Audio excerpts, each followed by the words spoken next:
Vana vangu ndinoda kudeedza ini pamazuva mashoma ari kutevera pane muroora arikuyepa zvamunoziva mipfuma takabvisa vanhu vakapembera nekupururudza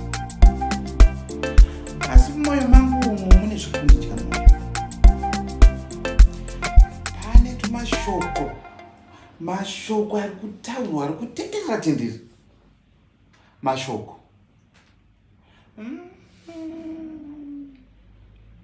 imi baba itai semunhu womurume muri kuzvinzwa muri kundinzwa here munongotaura nyaya dzenyu muchingotenderera kunge shoko rerufu muri kutadza kunyatsoinda panyaya kuti de panyaya aiwa handisi kutenderera ini ndiri kutaura chaizvo amemwana mwana wako Trish ane zvaakanzwa zvakataura. Iwe Trish, taurira amai vako nehanzvadzi dzako dzisidzi zvaukanzwa zvakataura. Ini mama regai ndikudzei chokwadi.